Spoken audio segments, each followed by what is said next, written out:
Hello friends, कैसे हैं आप सब। आई होप आप सब ठीक ही होंगे।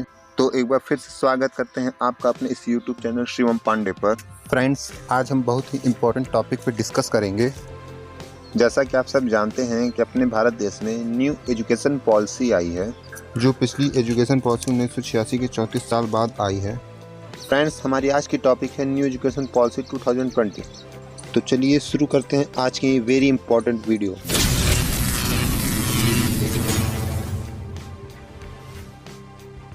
Hello friends, welcome back my YouTube channel Shivam Pandey.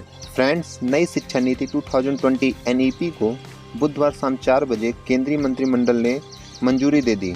नई शिक्षा नीति 2020 की घोषणा के साथ ही मानव संसाधन प्रबंधन मंत्रालय MHRD का नाम बदलकर शिक्षा मंत्रालय कर दिया गया है।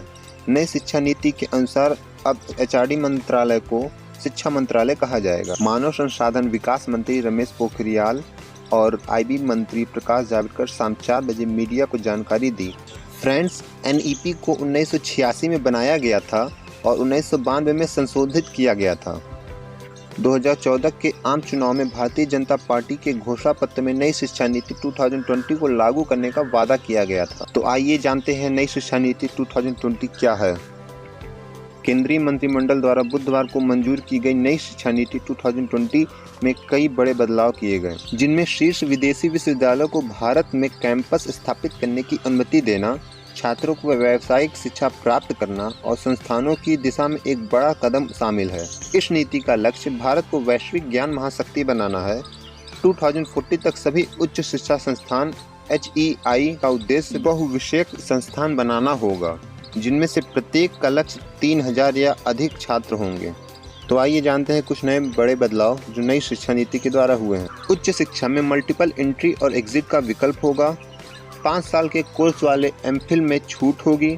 कॉलेजों के एक्रीडिटेशन के आधार पर ऑटोनॉमी मैट्रिक के लिए राष्ट्रीय मिशन की सुविधा होगी। हायर एजुकेशन के लिए एक ही रेगुलेटर होगा। लीगल एवं मेडिकल एजुकेशन शामिल नहीं होंगे।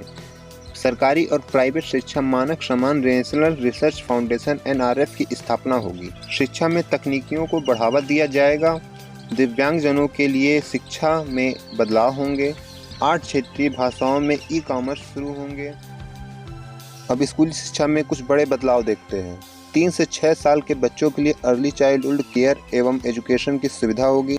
NCERT द्वारा फाउंडेशनल लिटरेसी एवं न्यूमरेसी पर नेशनल मिशन शुरू होंगे। 9वीं से 12वीं की पढ़ाई की रूपरेखा, जो कि 10+2 के आधार पर थी, अब 5+3+3+4 के आधार पर होगी।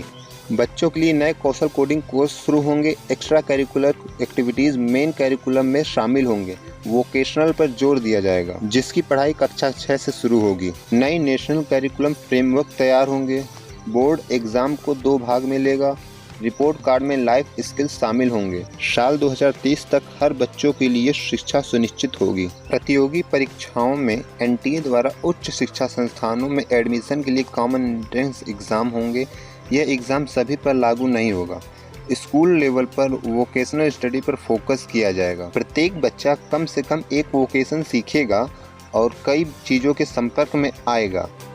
ग्रेड 6 से 8 के दौरान राज्यों और स्थानीय समुदाय द्वारा तय किए गए महत्वपूर्ण व्यावसायिक शिल्प, जैसे कि बिजली का काम, धातु का काम और बागवानी, मिट्टी के बर्तन बनाने, भारतीय उच्चतर शिक्षा आयोग HECI की स्थापना मेडिकल और कानूनी शिक्षा को छोड़कर पूरे उच्च शिक्षा के लिए एक एकल अतिव्यापी क्षेत्रीय निकाय के रूप में की जाएगी। HECI के पास 4 स्वतंत्र कार्य क्षेत्र होंगे।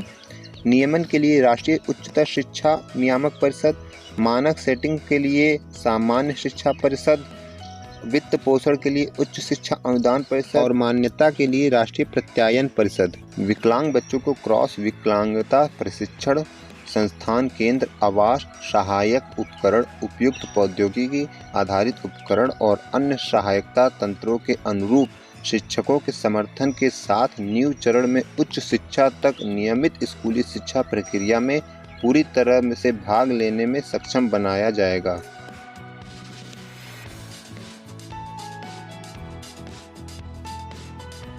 कला, क्विज, खेल और व्यावसायिक शिल्प से जुड़े विभिन्न प्रकार के संवर्धन गतिविधियों को प्रोत्साहित किया जाएगा।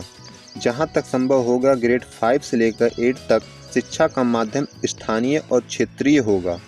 पाठ्यचर्या की सामग्री को प्रत्येक विषय में इसकी मूल अनिवार्यता को कम किया जाएगा और महत्वपूर्ण सोच और अधिक समग्र पूछताछ आधारित, खोज आधारित, चर्चा आधारित और विश्लेषण आधारित सीखने के लिए जगह बनाई जाएगी। शिक्षा के लिए गुणवत्तापूर्ण प्रौद्योगिकी आधारित विकल्प जैसे ऐप, ऑनलाइन पाठ्यक्रम, मॉड्यूल, उपग्रह आधारित टीवी चैनल, ऑनलाइन किताबें और ICT से सुसज्जित पुस्तकालय और वयस्क शिक्षा केंद्र आदि विकसित किए जाएंगे। नेशनल टेस्टिंग एजेंसी विश्वविद्यालय प्रवेश परीक्षा के लिए हर साल कम से कम 2 बार विज्ञान, मानविकी, भाषा, कला और व्यावसायिक विषयों में उच्च गुणवत्ता वाली सामान्य योग्यता परीक्षा, साथ ही विशिष्ट सामान्य विषय परीक्षा की पेशकश करेगी।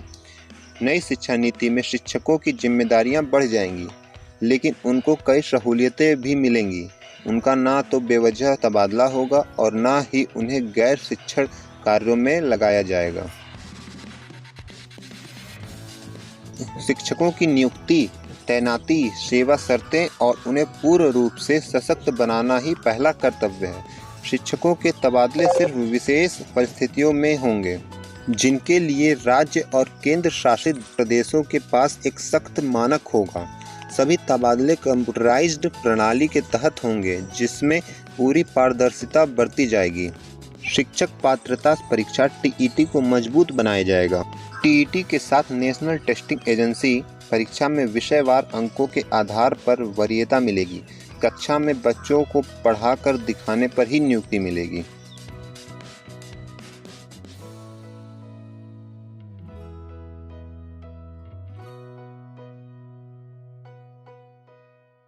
तो ये थे नेशनल पॉलिसी ऑन एजुकेशन 2020 पर कुछ महत्वपूर्ण जानकारियाँ। तो मिलते हैं नेक्स्ट वीडियो में फ्रेंड्स, तब तक के लिए good bye and see you. Thanks for watching my video.